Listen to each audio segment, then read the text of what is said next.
My wife and I were living in Collegedale, Tennessee, and I had the dream job. Wonderful job. Every week or so, I got to travel someplace else.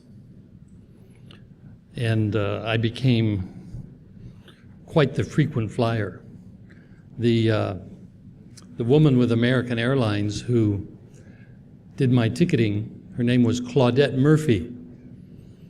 And I had been out to some meetings in Singapore and flew back and got to San Francisco on Wednesday before Thanksgiving, which is on Thursday. And I was supposed to fly right on directly.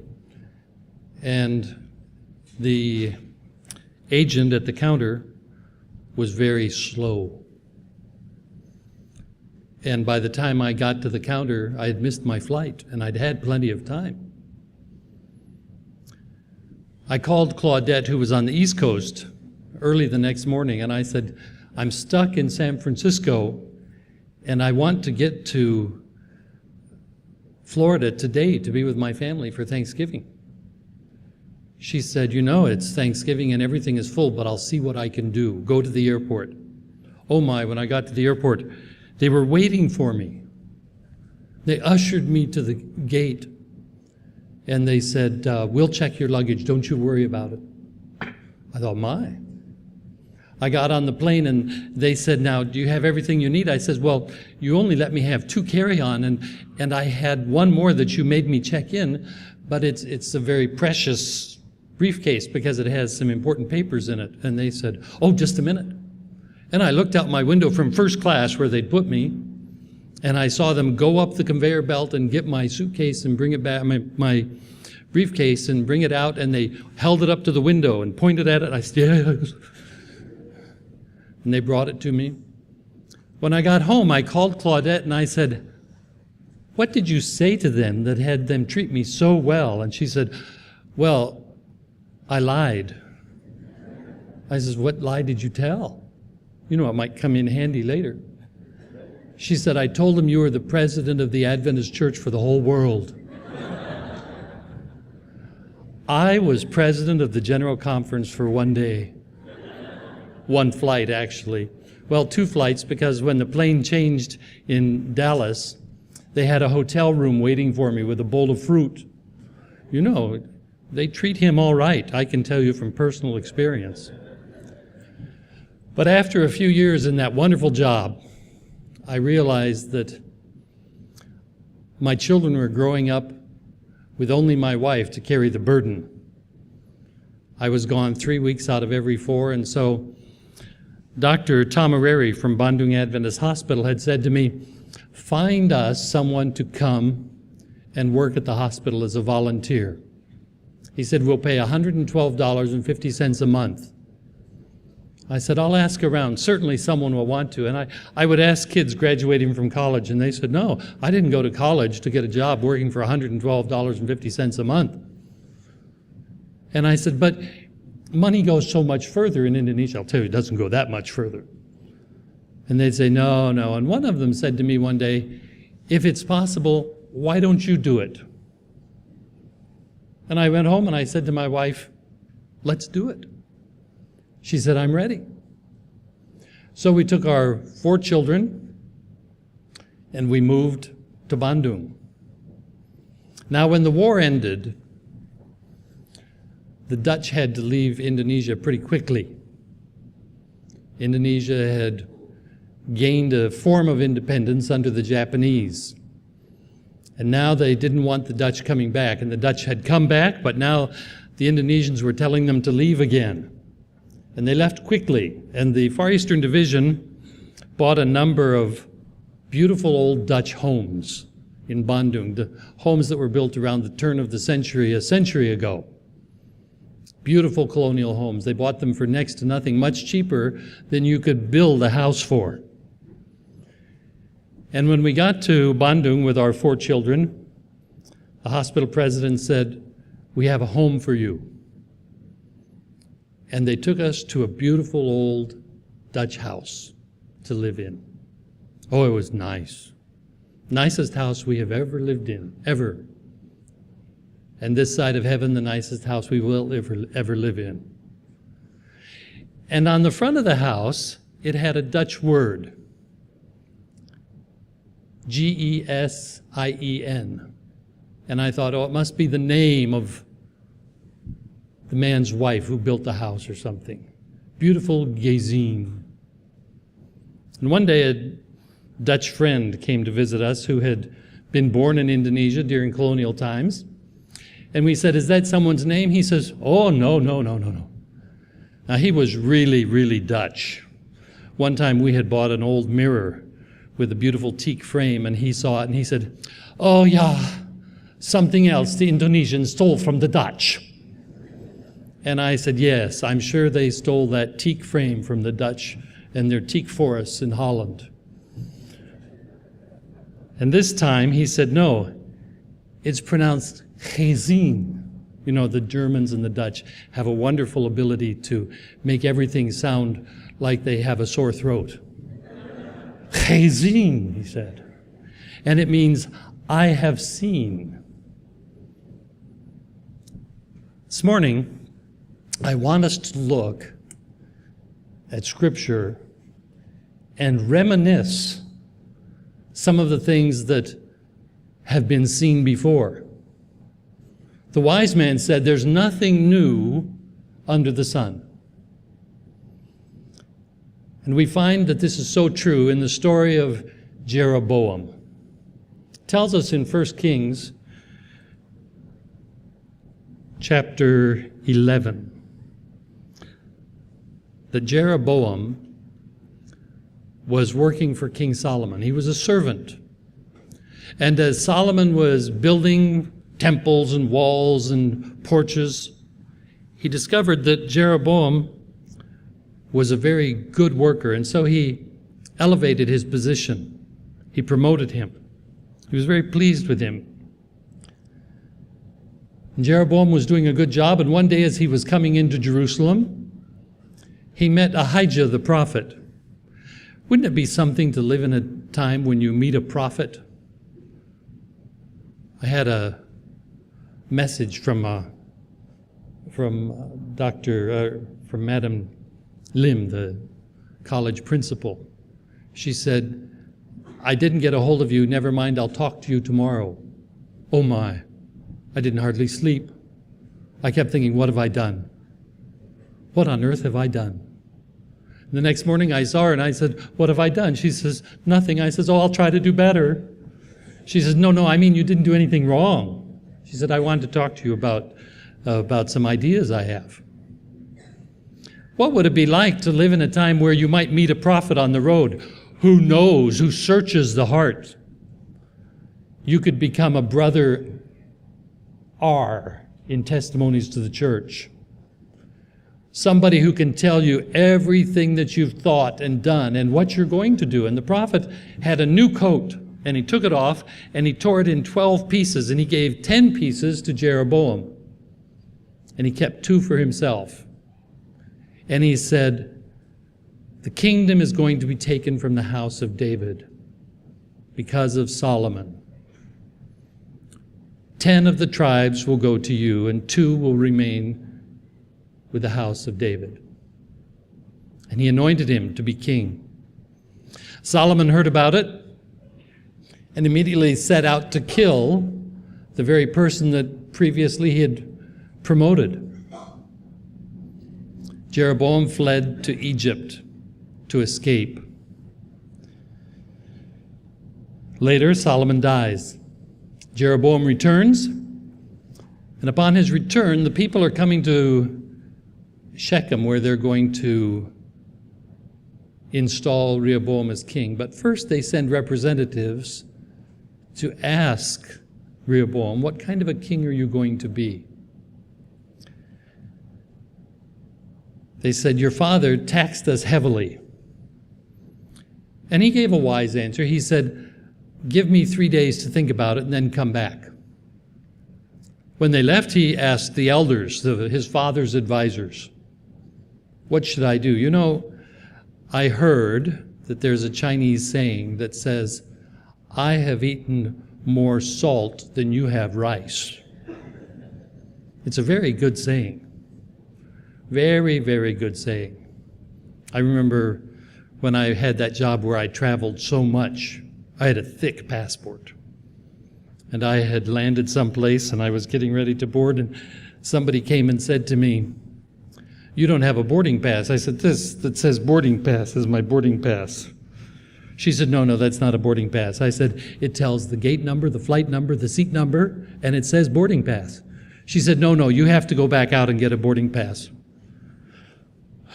I thought, it's time for salt and rice. And I got out my thick passport and I showed her and I said, "Do you know what this is?" She said, "No." I said, "It's my passport. And I've been in the air more than you've been on the ground. Don't tell me what a boarding pass looks like." And she backed off and I got on the plane. And he asked the elders, sometimes, now I'm talking to the youth, there's no harm in listening to the advice of salty old sailors, because they've seen a lot. And they aren't necessarily wiser. It doesn't, just because you're old doesn't make you smart. In fact, sometimes it makes you a little bit the opposite. Sometimes. But sometimes it's nice to hear their experiences and understand what consequences can take place. And so Rehoboam asked the elders, "What should I do?" And they said, "Lighten up on their taxes. Go easy on them. Your father was very hard on them." And then he asked his friends, "What should I do?" And they gave him quite the opposite advice. And so when the representatives came back, he gave the advice of his friends. He took the advice of his friends and gave the response to the representatives. And he said, "My little finger will be thicker than my father's thigh. He whipped you with whips, and I will whip you with scorpions." And they said, "What do we have to do with the tribe of Judah and the house of David?" And the kingdom was split. Chazin. I have seen this before. Taking advice from the wrong people. I have seen it before in Scripture. Do you remember when Moses built the sanctuary in the wilderness? God told him in Exodus chapter 35, verse 34, that he was giving him certain people to help. And one of them that he said he was giving was Aholiab. And he said, "I have given him wisdom to know how to do all these things." God gave Aholiab to Moses for the building of the sanctuary. Now, interestingly enough, it wasn't just some ideas that God gave to him. It was actually the ability. And he passed it on genetically to his children. And they became a family of fine craftsmen because of the abilities given to them at the time of the building of the sanctuary. Sadly, later, they felt they weren't appreciated enough, and they left Israel and went to heathen countries to work where they could earn more money. And when Solomon built the temple in 2 Chronicles chapter 2, verses 2 through 13, he wrote a long letter to Hiram, the king of Tyre, and asked him to help him find wise and talented craftsmen to build the temple. God had given advice to Moses, and now Solomon, the wisest man who ever lived, goes to Hiram, a heathen king of Tyre, to ask for someone to help construct Solomon's temple. Hiram writes back and says, "I will send you a descendant from the tribe of Dan who lives here. His name is Huram." And Huram actually was a descendant of Aholiab. He still had the abilities given to him from God, passed down through the generations. But everything had changed, because when he came, he didn't do the work of Aholiab. He did the work of Huram. I've seen before people in Scripture getting advice from the wrong sources. People rebelled. They rebelled because of the problem of greed by Rehoboam. Chezin. The descendants of Aholiab left Israel because of greed. And now when they come back, the temple had been built under Solomon's time at a very high cost. They demanded high wages.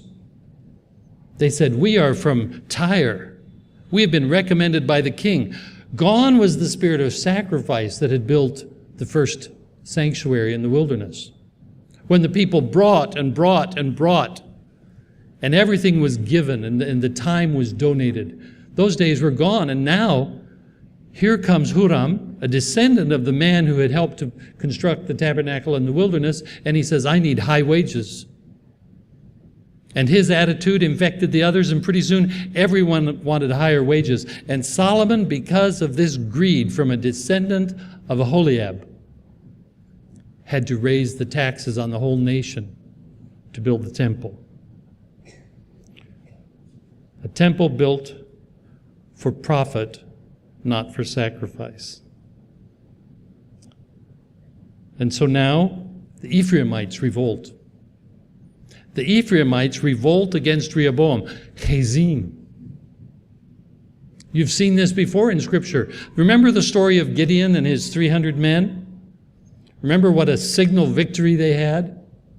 When Gideon and his men were victorious over the Midianites, after everything was said and done, here came the Ephraimites.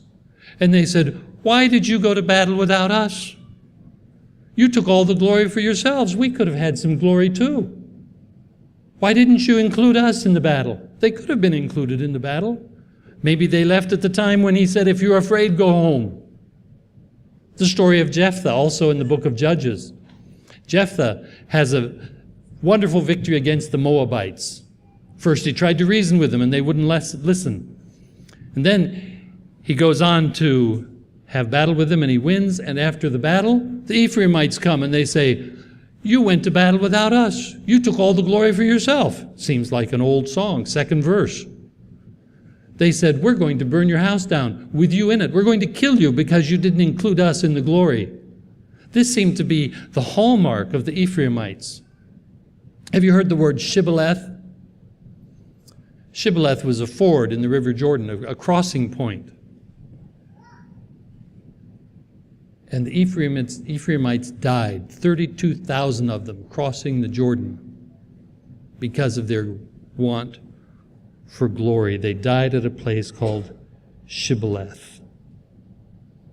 David became king, and he was supposed to be crowned king, but the son of Saul, Ishbosheth, joined ranks with the Ephraimites once again to form their own kingdom, and for David not to become king. The Ephraimites had this history of rebellion, and now they rebel against Rehoboam. Chezin, I have seen it before, this rebellion by Ephraimites. Jeroboam sets up his kingdom in Samaria, his capital, and he's afraid. He has many things to be afraid of. Solomon has built a fabulous kingdom in the south, and now he's up in the sticks of the north, and he has to compete with the kingdom of Judah, and he's afraid. Have you ever seen fear? Have you ever known fear? You know, on the Sabbath that I have to preach here, I go to bed Friday night afraid. And I sleep restlessly, and I think, oh, what if I say something stupid? I'm very capable. I think, oh, what if I go and dishonor God?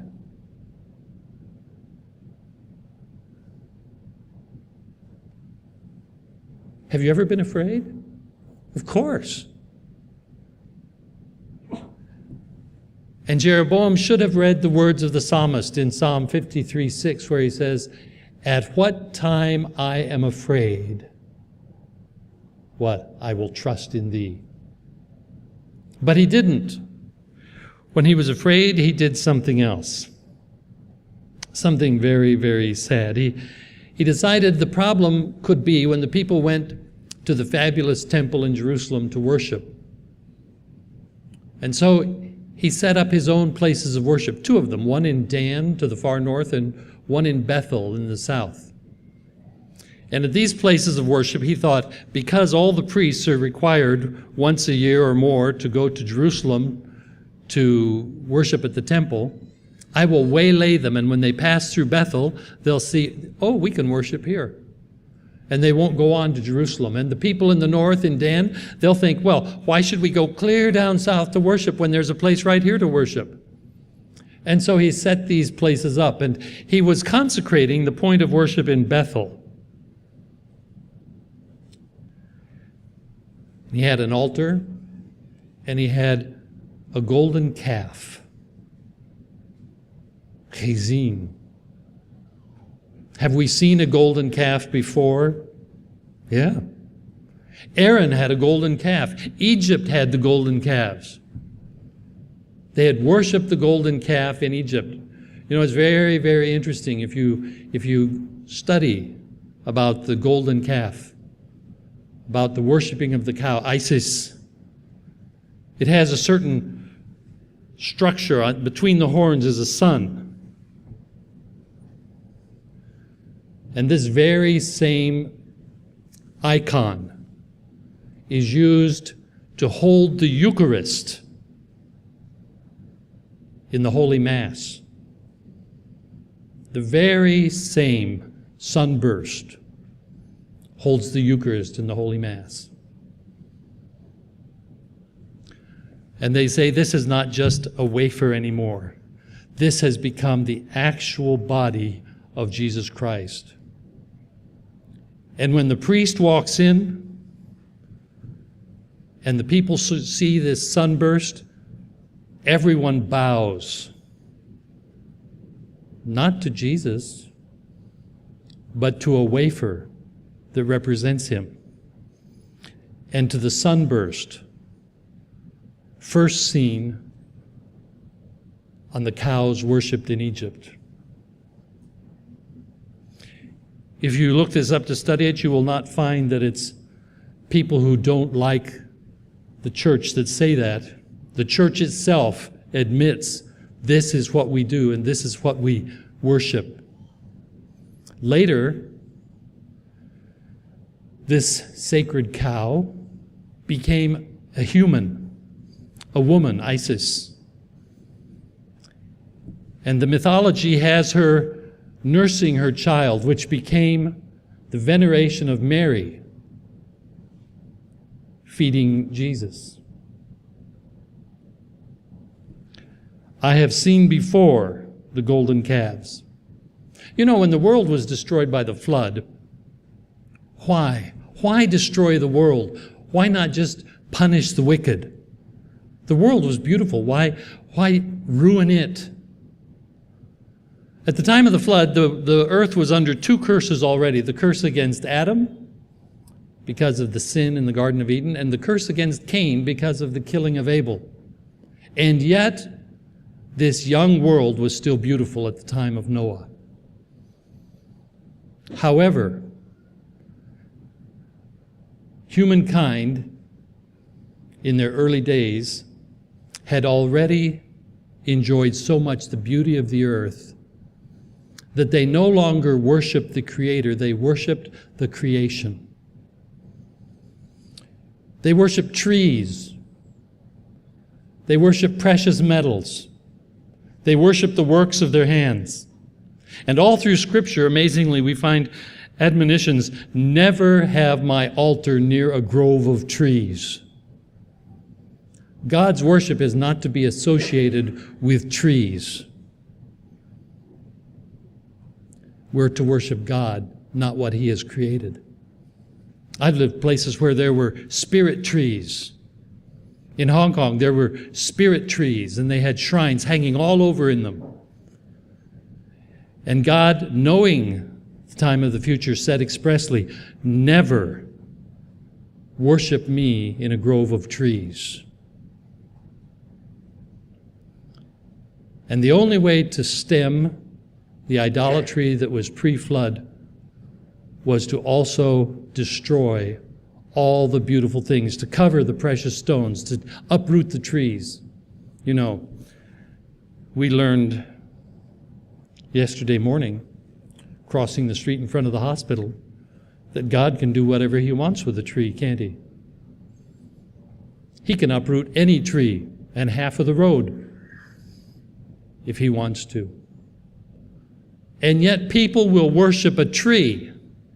People will worship something they've made with their hands. And it's a law of the mind that by beholding we become changed. Whatever we worship, we become.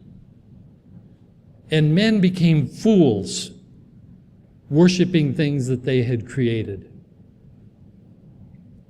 Hence the flood. I have seen before the worshiping of idols, both with Aaron and the flood, and even Solomon. Do you know that Solomon, to please some of his heathen wives, built a temple for Baal in the city that is now Heliopolis? He built a temple for Baal. This was not something new with Jeroboam. Solomon himself had done this. Now I want to ask you a question. Do you think that Satan was satisfied when the children of Israel worshiped the golden calf at the foot of Mount Sinai? Do you think he said, well, there, I've accomplished that? Satan, when he comes up with something, hangs on to it. There's a shop I go to buy some groceries, and they have a dog. And the dog is always very peaceful, as long as you don't go where you're not supposed to go. And I haven't learned yet exactly why that is, but I learned where not to go. I was looking at the shelves and came around the corner, and the dog was waiting for me. And it got a hold of my ankle, and the little devil hung on. Satan hangs on.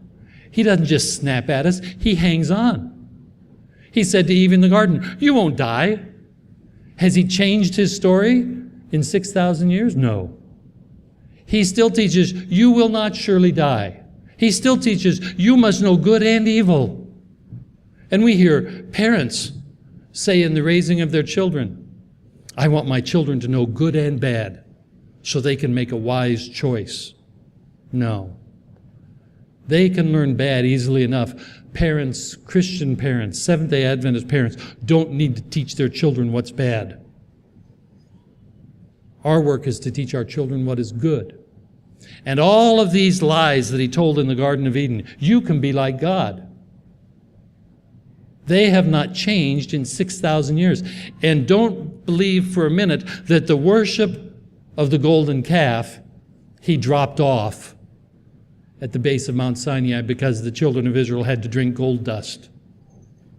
He carried it on to Jeroboam. He carried it on through Solomon. And it still exists today. He was and is relentless. And what is his goal? That we worship the creature rather than the Creator. Did you like the hymn we sang at the beginning of the service about the Sabbath? Gift from the Creator's hands. Beautiful hymn, isn't it? It's an Adventist hymn written by Wayne Hooper, the music. But I want to ask you a question. The Sabbath was made for man. Is it possible that sometimes we worship the Sabbath more than the Creator? Is it possible? I think it is. That we worship our doctrines more than we worship Him to whom the doctrines point. Now, don't misunderstand me. I love thy Sabbath, Lord. But I think we must be very careful, and we must understand that the verse that says the Sabbath was made for man and not man for the Sabbath means that the Sabbath was given to us to point us always to Jesus Christ, to the Creator. It was not given to us to worship. It was given to us to worship on. And there's a difference. We must be very careful that we do not fall into the trap, even though we don't have images and idols in our church. We must be careful that we do not make images and idols of things that are intangible, because it's very possible, isn't it? We can worship our own wisdom and our own rightness, as well as our own righteousness. Is it any wonder Satan hates the Sabbath? The Sabbath is to remind us of God. And if he can't draw us away from the Sabbath, he can cause us to misuse the Sabbath, all the while worshiping on the Sabbath and yet maybe worshiping the day itself. Jeroboam, then our scripture said this morning, set himself up as a priest. He was not from the tribe of Levi. He was an Ephraimite. The tribe of Levites were the only ones who stood against the worship of the golden calf at the base of Mount Sinai. When Moses came down and he said, "Who is on the Lord's side?" they came, and they were made the priests. And now Ephraim has shown that he was not against the worship of Baal. And he makes himself a priest. And he caused others to be priests, even the lowest. David wanted to build the temple, didn't he? God said, "You can't. You have blood on your hands. Leave it until your son can build it."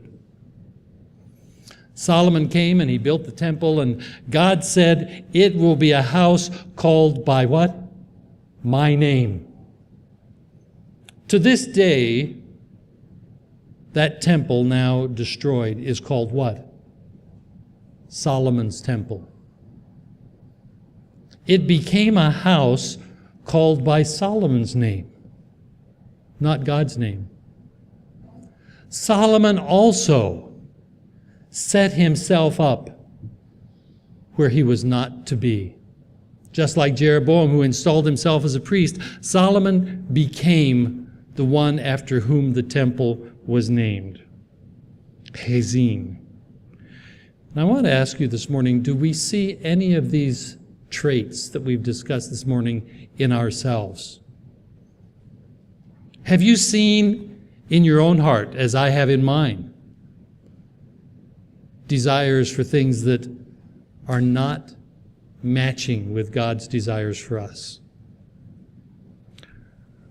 Our closing hymn speaks of sinners redeemed, of the resurrection, of the power of Jesus to save, of the power of Jesus to heal. These are things that we too have seen. And when we have seen these, we can put away the works of Solomon, Jeroboam, Rehoboam, and we can find our resting place in Jesus Christ. May we today find in him our perfect rest.